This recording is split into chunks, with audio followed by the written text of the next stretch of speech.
வணக்கம் மக்களே. இந்த வீடியோல எத பத்தி பார்க்க போறோம் அப்டின்னா, FOMO பத்தி பார்க்க போறோம். ஃபியர் ஆஃப் மிஸ்ஸிங் அவுட் அப்டின்னு சொல்லுவாங்க. இத பத்தியும், இது வெர்சஸ் டிசிப்ளின். இது 2ல நமக்கு அதிகமாக எது பணத்த சம்பாதிச்சு குடுக்கும் அப்டிங்கிறத பத்தியும் தான் பார்க்க போறோம். ரொம்ப எளிமையா சொல்லிடுவோம். என்னப்பா FOMOவுக்கும் டிசிப்ளினுக்கும் வச்சா டிசிப்ளின் தான் ஜெயிக்கும் அப்டிங்கிறது ஈஸியா எல்லாரும் சொல்லக்கூடியது. தியரட்டிக்கலா எல்லாருமே படிக்கிறது தான்.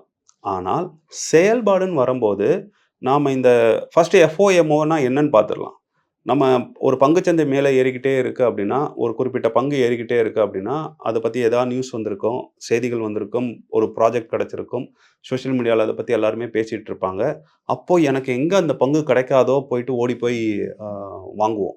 அ இல்லன்னா எனக்கு அந்த பங்கு மிக அதிகமா போயிடும். இங்கேருந்து ஒரு 2 மடங்கு, 3 மடங்கு போயிடும். அதுக்குள்ள நான் போய் ஃபுல்லா வாங்குறேன்னு சொல்லிட்டு இருக்கிற எல்லா பணத்தையும் போட்டு அவசரமா வாங்குவோம். இது பங்குச் சந்தைக்கு மட்டும் கிடையாது. இப்ப சமீபத்தில் தங்கத்துக்கும் நடந்தது அப்படின்னு சொல்லலாம். ஸோ ஒரு அசெட் கிளாஸ் வேகமாக உயரும்போது, எங்க அத என்னால வாங்க முடியாதோ, இந்த வளர்ச்சியில என்னால பங்களிக்க முடியாதோ, பங்கு பெற முடியாதோ அப்படிங்கிற எண்ணத்துல, நாம அவசர அவசரமா போயிட்டு அத எமோஷனல் அடிப்படையில வாங்குவோம். அது ஏன் எமோஷன் சொல்றோம்னா, நமக்கு ஒரு இன்வெஸ்ட்மென்ட் ஸ்ட்ராட்டஜி இருக்கணும். அந்த இன்வெஸ்ட்மென்ட் ஸ்ட்ராட்டஜிக்கு ஏத்த மாரி தான் நம்ம செயல்படணும். அத மீறி ஒரு அசெட் கிளாஸ் எவ்வளவு மேல போனாலும் சரி, எவ்வளவு கீழ போனாலும் சரி, அந்த ரூல்ஸ பிரேக் பண்ணிட்டு நம்ம வந்து பங்கு பெறக்கூடாது அந்த ஏற்றத்துல. ஸோ இப்படி பண்றதுனால தான் இத எமோஷன்ஸ் சார்ந்த விஷயம் அப்படின்னு சொல்றோம்.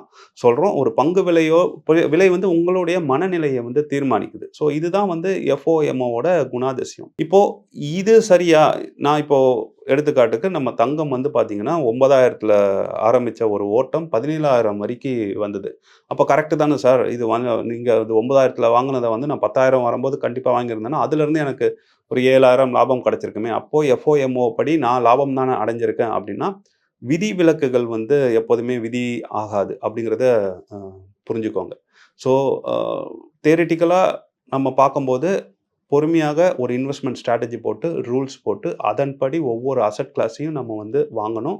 அது வாங்குறதுக்கான நேரமும் நம்ம வந்து நம்ம ரூல்ஸே சொல்லிக் குடுக்கணும். அப்டிங்கிறத சொல்லும்போதும், இந்த FOMO இருப்பதால், அது ஒரு எமோஷன் சார்ந்த விஷயம். நம்ம வந்து தனிநபர்கள் கிடையாது. ஒவ்வொருத்தரும் இன்னொருத்தரோட இன்ஃப்ளூயன்ஸ் செய்யப்படுகிறோம் அப்படிங்கும்போது, நம்ம மார்க்கெட்ல வேக வேகமாக ஒரு விஷயம் நடக்கும்போது, நம்ம மூளையும் வேக வேகமாக செயல்பட துடிக்கும். ஆனா நெஜத்துல நீங்க வந்து பார்த்தீங்க அப்படின்னா, இப்படி செயல்பட்டவர்கள் யாரும் நீண்ட நாட்களாக எந்த ஒரு சந்தையிலும் இருக்க மாட்டாங்க. நீண்ட கால அடிப்படையில வந்து பெரிய அளவுல வந்து பணத்தை வந்து பெருக்க மாட்டாங்க. சேர்க்கவும் முடியாது அவங்களால.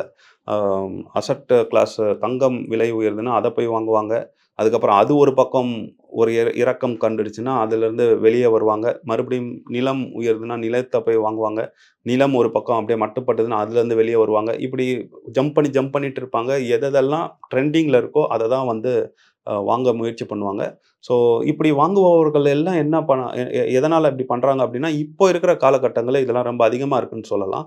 இப்போ இருக்கிற காலகட்டங்கள்ல வந்து பார்த்தீங்கன்னா, சோசியல் மீடியாவோட இன்ஃப்ளூயன்ஸ் அதிகமா இருக்கும்போது, நெறைய செய்திகள் வந்து நம்ம வந்து தாக்கும்போது, நாம அடிப்படைகளை மறந்து விடுகிறோம். நம்ம ரூல்ஸ் போட்டு ஒரு ஒரு அசெட் கிளாஸ வாங்கணும் அப்படிங்கிறத தாண்டி, பங்குகள் போன்ற ஒரு விஷயத்த வாங்கணும் அப்படின்னா, அதிலயும் வந்து ஃபண்டமெண்டல் அனாலிசிஸ் பார்க்கணும், டெக்னிக்கல் அனாலிசிஸ் பார்க்கணும். அந்த பங்குகளை நம்மளுடைய போர்ட்ஃபோலியோல பொருத்தி பார்க்க முடியுதா? அதோட செக்டோரியல் எக்ஸ்போஷர் எப்படி இருக்கு? அதோட அ எப்படி இருக்கு? ரிஸ்க்குங்கும்போது அது வந்து எவ்வளோ ஆல்ஃபா தருது? எந்த மாரியான ஒரு பீட்டாவோட இருக்கு? ஸோ இவ்ளோ விஷயங்கள பார்த்து தான் நம்ம ஒரு பங்குகளை வாங்கணும். பட் இதெல்லாம் நம்ம வந்து இந்த FOMO மைண்ட் செட்ல இருக்கும்போது, நம்ம புறக்கணிச்சுடுறோம். நம்ம இதெல்லாம் நார்மலாக நமக்கு பார்க்கணும்னு தெரியும். ஏன்னா பாடங்கள் வந்து பல பேரும் எடுக்குறாங்க. அது அப்படி வாங்குவது தான் சரின்னு சொல்லிட்டு பல இடங்கள்ல வந்து பேசப்படுது. நீங்க எக்கனாமிக் டைம்ஸ் சேனல்லயே பார்க்கலாம். தொடர்ந்து பேசுறோம். ஸோ நம்ம அறிவுக்கு எட்டும். ஆனா, இந்த மாதிரி விலை ஒரேடியாக ஏறும்போது, அந்த அறிவை வந்து நம்ம ஃபாலோ பண்ண முடியாது. ஸோ அந்த மாரியான தப்பு நடக்கும்போது, அது வந்து உங்களுடைய போர்ட்ஃபோலியோல பெரிய பாதிப்பை மட்டும் தான் அ உண்டு பண்ணும். ஸோ நீங்க இத இத எப்படியாவது கண்ட்ரோல் பண்ணணும் அப்படிங்கும்போது, இத மனதளவுல நீங்க கண்ட்ரோல் பண்ணணும்னு நம்ம எளிமையா சொல்லிட்டு போயிடுவோம். ஆனா அது அது முடியாது. இந்த வீடியோவோட பர்ப்பஸே வந்து பார்த்தீங்கன்னா, நீங்க ரொம்ப உறுதியோட இத தவிர்க்கணும் அப்படிங்கிறத தாண்டி, நீங்க எது வாங்குவதாக இருந்தாலும், நமக்கு அடிப்படையில தெரிந்து கொள்ள வேண்டியது இந்த FOMO படி நம்ம ஒரு ஸ்டாக்கையோ, இல்ல ஒரு தங்கத்தையோ, ஒரு லேண்டையோ வாங்குனா லாபம் அடையல அப்படிங்கிறத உறுதியாக எடுத்துக்கொள்ளவும். அதன் பிறகு நீங்க உங்களுக்குன்னு ஒரு ஸ்ட்ராட்டஜி போடுங்க. இந்த பங்கு இவ்வளோ விலையில் இருந்தால் மட்டும் தான் நான் வாங்குவேன். இந்த பங்கு என்னுடைய அ போர்ட்ஃபோலியோல அதுக்கான இண்டஸ்ட்ரியல் எக்ஸ்போஷரில் இடம் கிடைக்கும்போது தான். ஒரு எடுத்துக்காட்டுக்கு 5% மட்டும் தான் நீங்க வந்து ஐடி பங்குகளை உங்களுடைய போர்ட்ஃபோலியோல வைத்துக் கொள்ளலாம் அப்படிங்கும்போது, ஒரு 6வது சதவீதமாக ஒரு பங்கு வருது. அடிஷனலா வருது. யாரோ பேசுறாங்க. அது அதிகமாக ஒரு கான்ட்ராக்ட் கிடைச்சிருக்கு. பெரிய அளவுல வளர்ச்சி அடைய போது. அப்படிங்கும்போது நீங்க வந்து அவசர அவசரமா அத வாங்கி வந்து உங்க போர்ட்ஃபோலியோல வைக்கக்கூடாது. ஏற்கனவே இருக்கிற ஒரு ஐடி பங்கை விடுவித்து விட்டு, அதன் பிறகு தான் நீங்க அத அ வாங்கணும். ஸோ இந்த மாதிரி திட்டமிட்டு தான் வாங்கணும். அதுக்கு உங்ககிட்ட ஒரு ரூல் புக் இருக்கணும். ஒவ்வொருத்தருக்கும் ஒவ்வொரு ரூல் புக் வந்து வேலை செய்யும். ஸோ அந்த மாரியான ரூல் புக்க ஃபாலோ பண்ணிட்டு தான் நீங்க ஒரு பங்கு வந்து வாங்கணும். இது தங்கத்துக்கும் பொருந்தும், நிலத்துக்கும் பொருந்தும். எதையுமே அவசரப்பட்டு வாங்காதீங்க. இன்னொரு டெக்னிக் இது வந்து ரூல்ஸ தாண்டி எந்த ஒரு ப்ராடக்ட்டா இருந்தாலும் இம்பல்சிவ் பையிங் வந்து இருக்கவே கூடாது. இதுக்கு கிளாசிக் எக்ஸாம்பிள் என்னன்னா, நான் வந்து ஒரு டீலரா இருந்தேன். ஸோ டீலர் அப்படிங்கும்போது என்ன அப்படின்னா, ஷேர் மார்க்கெட்ல இப்ப இருக்கிற மாரிலாம் கிடையாது. அப்போ வந்து பார்த்தீங்கன்னா, நாங்க எங்க முன்னாடி கம்ப்யூட்டர் இருக்கும். எங்க கிட்ட கிளையண்ட்ஸ் வந்து ஆர்டர்ஸ் சொல்லுவாங்க. நாங்க வந்து ஆர்டர் போடுவோம் அப்படின்னு வச்சுக்கலாம். ஸோ அந்த நேரங்கள்ல வந்து எங்களுக்கு எந்த கட்டுப்பாடும் கிடையாது. இப்போ நெறைய கட்டுப்பாடுகள் இருக்கு. அந்த நிறுவனத்தில இருக்கும்போது அவங்களே ஒரு அக்கவுண்ட் வைத்துக் கொள்ளக்கூடாது அப்படிங்கிற கட்டுப்பாடெல்லாம் இருக்கு. 20 வருடத்துக்கு முன்பு அந்த மாரியான பெரிய கட்டுப்பாடுகள்லாம் இல்ல. அப்படியே இருந்தாலும் பெற்றோர்களோட அக்கவுண்ட்ல வந்து வாங்குவாங்கன்னு வச்சுக்கோங்களேன்.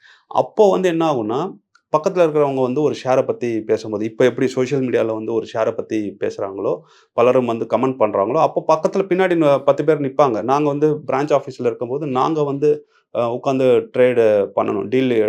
டீலிங்ன்னு சொல்லுவோம். ஸோ அப்படி பண்ணும்போது, அவங்க சொல்லும்போது நமக்கு அது இன்ஃப்ளூயன்ஸ் ஆகும். மைண்டுக்குள்ள இன்ஃப்ளூயன்ஸ் ஆகும். என்னதான் நமக்குள்ள ஒரு ரூல்ஸ் இருந்தாலும் சரி, என்னதான் ஒரு போர்ட்ஃபோலியோ இருந்தாலும் சரி, அந்த ஆசை அப்படிங்கிறத வந்து தவிர்க்கவே முடியாது.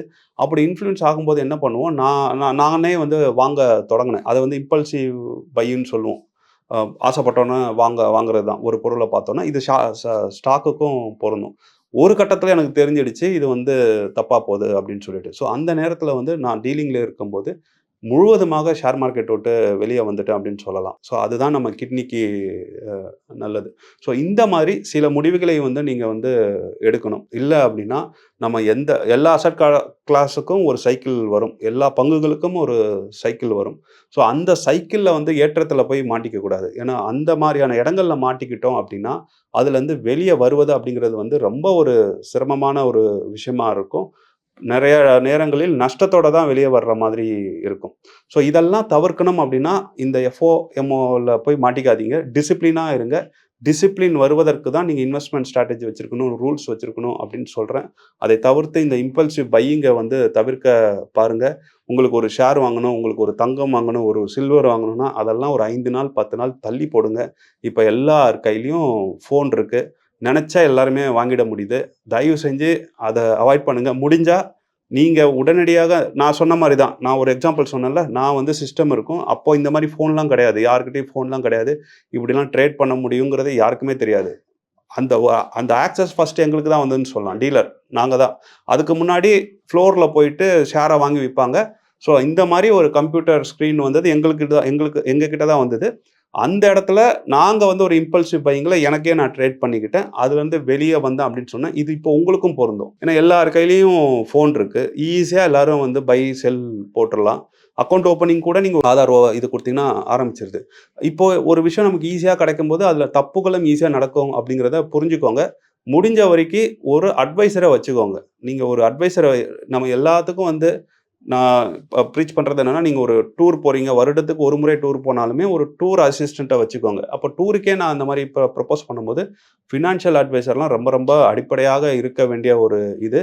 அதெல்லாம் ஏன் வைத்துக்கொள்ள வேண்டும் அப்டின்னா, நீங்களே பண்ணலாமான்னா, கண்டிப்பா நீங்களே பண்ணலாம். ஆனால், நீங்க பண்ணுவதற்காக நிறைய தடைகள நீங்களே போட்டு வச்சுக்கோங்க. அதுக்காக தான் நான் சொல்றேன். எதுவுமே ஈஸியா பண்ணக்கூடிய மாரியான இடத்துல இருக்கும்போது, அதுல தப்பு நடக்குது. அப்டிதான் நெறைய பேரோட போர்ட்ஃபோலியோ இப்ப நெகட்டிவ்ல இருக்கு. ஒரு கிளையண்ட்லாம் பார்த்தீங்கன்னா, இப்ப தான் ட்ரேட் பண்ண ஆரம்பிச்சிருக்காரு. 50,00,000 60,00,000 இன்வெஸ்ட் பண்ணியிருக்காரு ஷேர் மார்க்கெட்ல. என்கிட்ட காட்டும்போது அதுல 20% நஷ்டம். ஸோ இதெல்லாம் எளிதாக தவிர்க்கக்கூடிய ஒரு விஷயம். எப்படின்னா, அது ஸ்டெப்பு நீங்க ஒரு ஒரு முடிவு எடுத்து அத எக்ஸிக்யூட் பண்ணணும்னா, அதுக்கான நேரத்தை வந்து அதிகப்படுத்துங்க. அதிகமான அ தடைகளை தாண்டி தான் அந்த எக்ஸிக்யூஷனுக்குள்ள போற மாரி பார்த்துக்கோங்க. இப்படிலாம் பண்ணுனீங்க அப்படின்னா, கண்டிப்பாக ஒரு டிசிப்ளின் உங்களுக்கு வந்துரும். ஸோ எஃப்ஓஎம்ஓவை தவிர்த்து விட்டு டிசிப்ளினாக பண்ணினால் மட்டும்தான் நம்ம வெற்றி அடைய முடியும். அப்படி டிசிப்ளின் வருவதற்கு உங்களுக்கே இப்படியான கட்டுப்பாடுகளை போட்டுக்கோங்க. அடிப்படையில் இன்வெஸ்ட்மெண்ட் ஸ்ட்ராட்டஜி அண்ட் ரூல்ஸை வந்து வகுத்துக்கோங்க. நாம வளருவோம். நன்றி.